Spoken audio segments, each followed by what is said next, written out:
A really strange thing happened to me this morning. I went to my front door, opened it, and found this strange white box sitting on the outside. Having absolutely no idea what it was for, I decided to bring it inside, and my name was on it. And this struck me as wildly bizarre because as a credit card YouTuber, my first thought was, what card could this be that I've applied for that I totally forgot about? And none came to mind. I already got my City Advantage Executive card. You saw the Watch Me Apply video and the unboxing video. Plus, I got my all-new Sapphire Reserve card as well. More on that a little bit later in this video. So at that point, I just assumed this was something else until I decided to open the tear strip.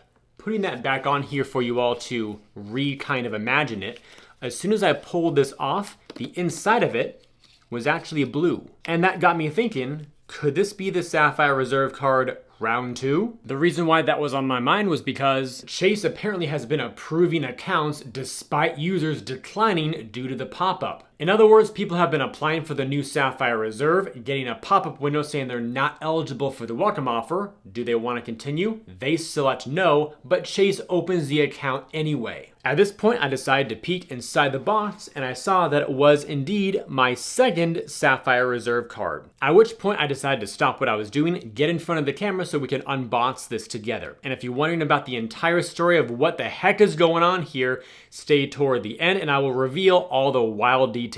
In the meantime though, let's continue with this. So, lifting open the top part of the box here, it says Sapphire Reserve all in blue. There are a couple of carve outs on either side here to, I guess, pull this box inside of a box out easier. Underneath there it says apparently Sapphire with some stuff underneath, so we'll check that out too. But first, based on other videos I've seen, this small box should contain the new version of the Sapphire Reserve. So let's do a little revealing here with 3, 2, and 1, with the card already flying out. So let me do this more two-handed. There we go. Welcome to Chase Sapphire Reserve. And this one here says, your key to more. How elegant. Removing this piece of paper off, we then have apparently a little lift off ribbon to reveal what's underneath this as well. So taking this up, that opens a flap there to remove the little card pouch. So now we have our third box inside of a box.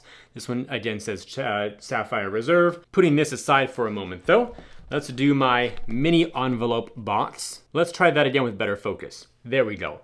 Lift off number 2, 3, 2, 1, and apparently we have some privacy paper. There we go. And now we have the official card itself. Take a good look here because it will never be as shiny or as new ever again, because I'll be using it. What did my privacy paper say? Your card is ready to use. Card contains metal. Do not shred. I'll be sure not to do that. All right, so taking the card out of its little holder here. So as you're probably aware, it has an all new design here with a little bit of like an engraving here, kind of resembling like a sapphire gem or stone. Pure white here, pure black in the bottom, and like a blue gradient in between them all. No name, no number, no nothing really on the front other than the branding. So it's kind of like a privacy first type of card design. Let me now cover up the back side so I can give you a tour of that and not reveal all the crazy sensitive info.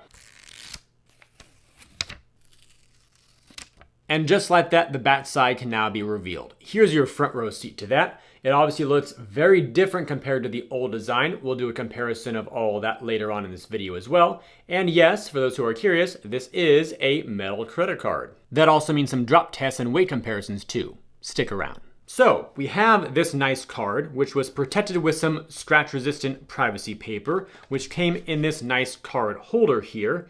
Then that came behind this card here, which on the back actually had a message. It says, congratulations, you're right where you belong. This card is your key to unlocking the extraordinary. We made it bolder and better to enhance every aspect of your journey. To create your best life, we'll help you make the most of it. Welcome to Chase Sapphire Reserve. Signed, Sam Palmer, General Manager of Chase Sapphire. Thank you, Sam Palmer. And all of these things came inside this nice navy blue box, which is actually pretty solid, very nicely built. As we pull this up, haha, this is very, very clever. So this comes off here, and now we have a full-on passport design for the booklet that comes inside. Let's see what this is all about. Letting that drop out. Your key to more. Flipping the page. 1. Inspired itineraries. 2. Designed to delight. 3. Dining redefined. 4. Closer to culture. And apparently this whole thing comes out like this.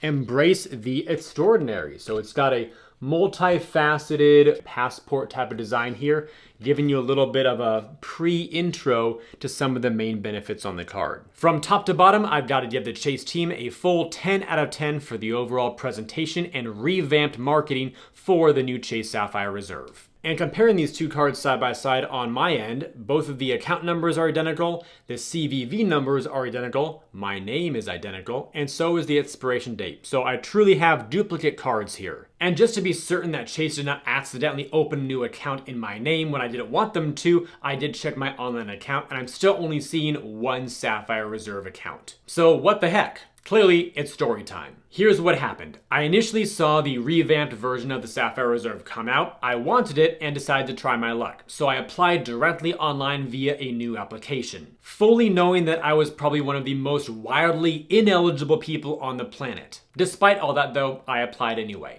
I went over to Chase's site, found the Sapphire Reserve's big welcome offer for its new launch, filled out the application, pressed submit, and instant denial. Along with that O2 familiar messaging of in 7 to 10 days, we'll let you know why you were denied via mail. Why can't they just let me know right away? I therefore had to find an alternative, and that involved this card right here, the Chase Freedom Unlimited. Because this card also earns Ultimate Rewards points, the same currency as on the Sapphire Reserve, I decided to call Chase and have them do a product change. In this case, an upgrade from the Freedom Unlimited to the Sapphire Reserve. And that is how I got my first Sapphire Reserve card. It was rushed overnight via UPS, but did not come in a nice fancy box. Rather, this plain envelope right here, which is branded Sapphire Reserve. So inside of that was really quite simple. I just had 2 pieces of paper, one of which was the return envelope for any other metal cards I was replacing to have Chase dispose of that for me. So that worked out well.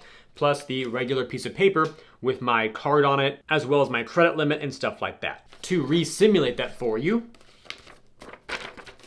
it went something like this. Oh boy, a new card. All of that brings us to today, where I found that white box waiting for me outside on my porch. How or why did this happen? I couldn't even begin to tell you. My best guess is that this was all a mistake on Chase's part. Perhaps me requesting the product change with an expedited delivery of basically 24 hours maybe tripped Chase's system. It was probably accidentally marked as somehow needing to create a second card for me because maybe the first one never got registered in their system.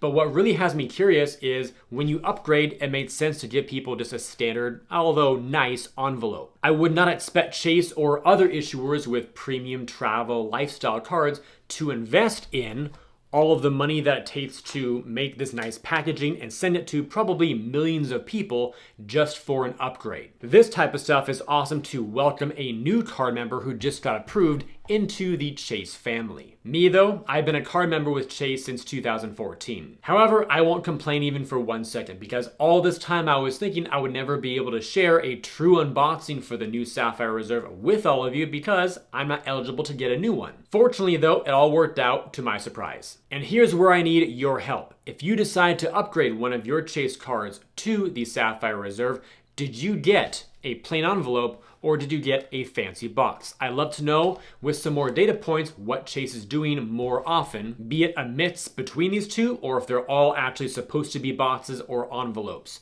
So let the community know what your experience has been. That way more of us know what to expect. Oh, no way.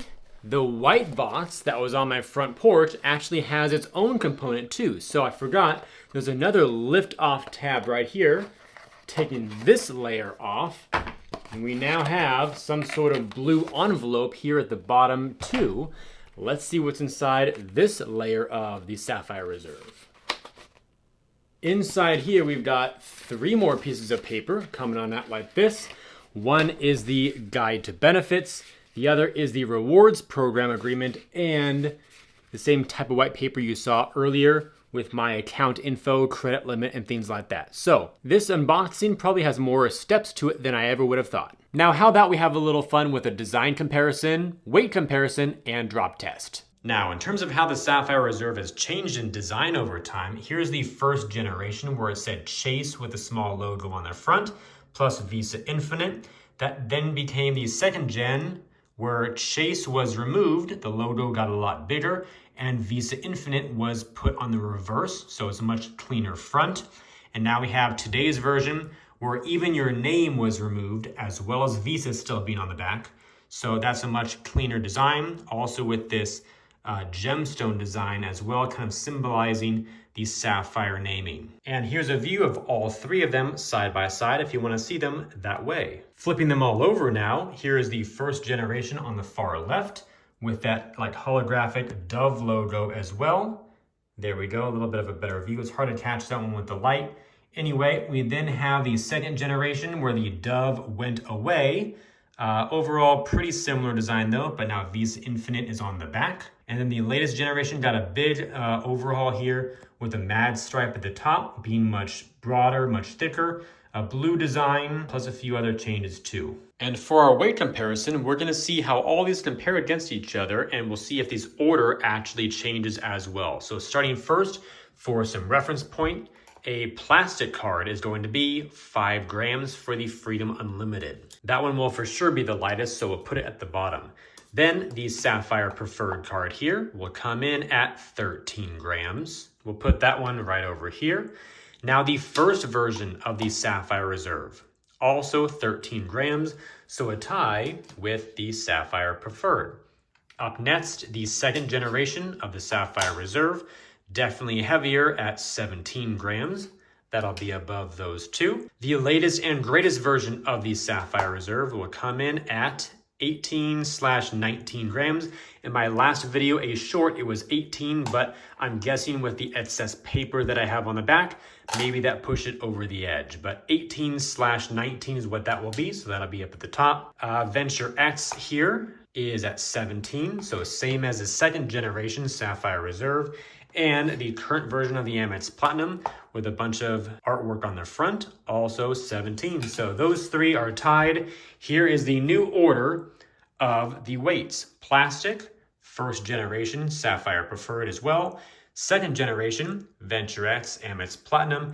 And now the new heavyweight champ of this bunch, the new Sapphire Reserve. Let's give these cards a drop, starting with the first generation of the Sapphire Reserve.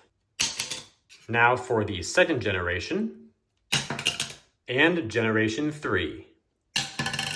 And with that, the unboxing experience to the new Sapphire Reserve has come to an end. But do let me know again down below in the comments what you received, be it envelope or box down below. Also, what you like the best about the card. Do you like the new design compared to the old design? And also of the new benefits, which one is your favorite? Chase actually has a really cool separate web page that details all the benefits together in one place. So check that out. The link will be below in the description too. Thank you all for joining me today. I'll see you all in the next one.